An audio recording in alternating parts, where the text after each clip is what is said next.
Bees come in more shapes, sizes and lifestyles that you might expect.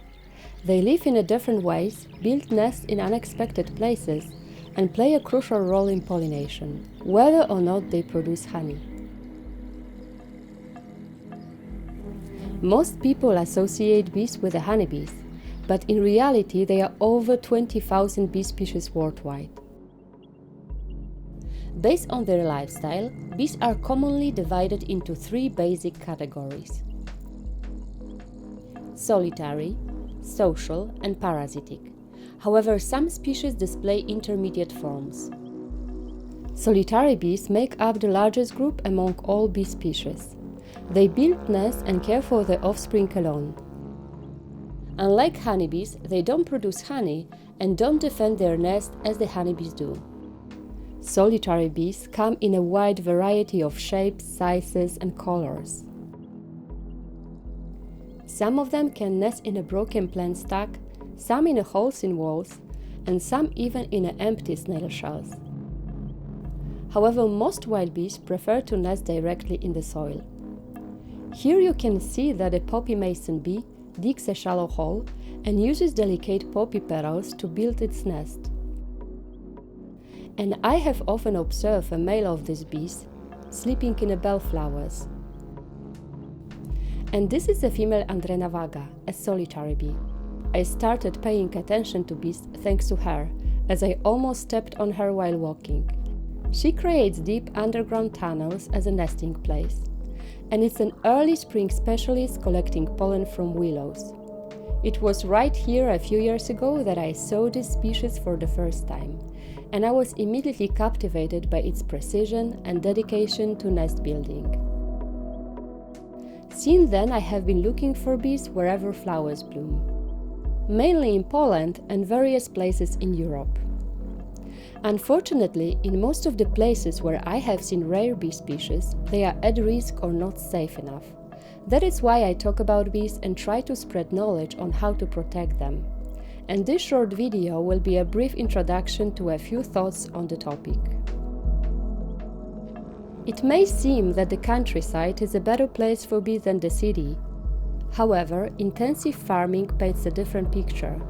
The widespread use of pesticides leads to environmental contamination, while extensive monocultures limit the varieties of plants available for bees to feed on. Additionally, the loss of habitats makes the situation even worse. Places where local wildflowers grow play a crucial ecological role, offering bees both food and nesting sites. The loss of pollinators causes population decline, impacting not just bees but also the crops that rely on their pollination. Rural food production, such as fruit farming, depends directly on bee activity, making conservation essential. The countryside plays a crucial role in protecting bee diversity. Farmers, gardeners, foresters, local authorities and local companies all contribute to improving conditions. In my area, a unique bee habitat has formed under high-voltage power lines, where I observe poppy mason bee and many other species. However, illegal off-road motorbiking and improper tree removal damage nests and put pollinators at risk. In rural areas, we can protect bees by planting flower strip, preserving wild habitats, and reducing pesticide use.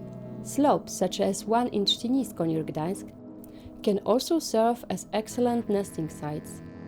This sandy and clay hill is home to many species of solitary bees and wasps nesting underground.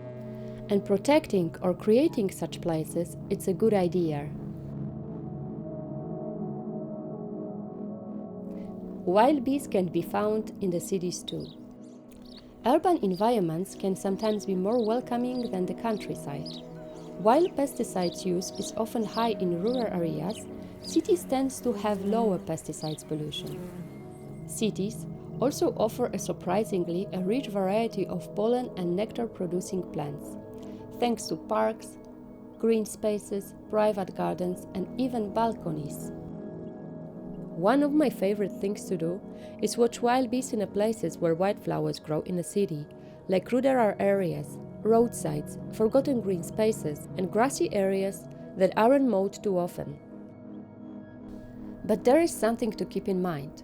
Many plants in the cities come from garden centers, and while they may look beautiful, they can sometimes be not native or even invasive.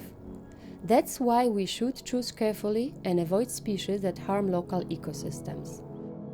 It's also important to select plant varieties rich in accessible food sources for bees. A great way to protect both bees and biodiversity is by removing invasive plant species and creating zones where mowing is less frequent, allowing nature to flourish. Planting flowering plants that bees love, with a focus on native species, is another key strategy. Additionally, establishing ecological corridors can help pollinators move freely and find food along the way. However, one trend that does not support biodiversity is the increasing popularity of urban beekeeping. Keeping honeybees in the cities and villages is often mistaken for an environmental initiative, but in reality, it does not help wild bees. The honeybees is just one of 2,000 bee species in Europe. In urban areas, beekeeping is about honey production, not conservation. Studies suggest that high concentration of honeybees hive can lead to competition for food, negatively impacting wild pollinators. That is why responsible beekeeping requires careful management, ensuring that honeybees population do not overwhelm local ecosystems.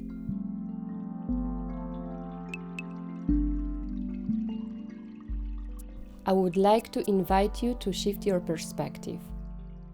Next time you take a walk, pay close attention to the ground, to the flowers, to the small, astonishing diversity of bees and other insects all around us. This is our shared natural wealth.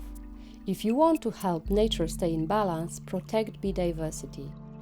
That means safeguarding their habitats, the places where they can build nests, gather materials, and find the pollen and nectar they need to survive. And sometimes protecting these places is the simplest things of all. Just let them be.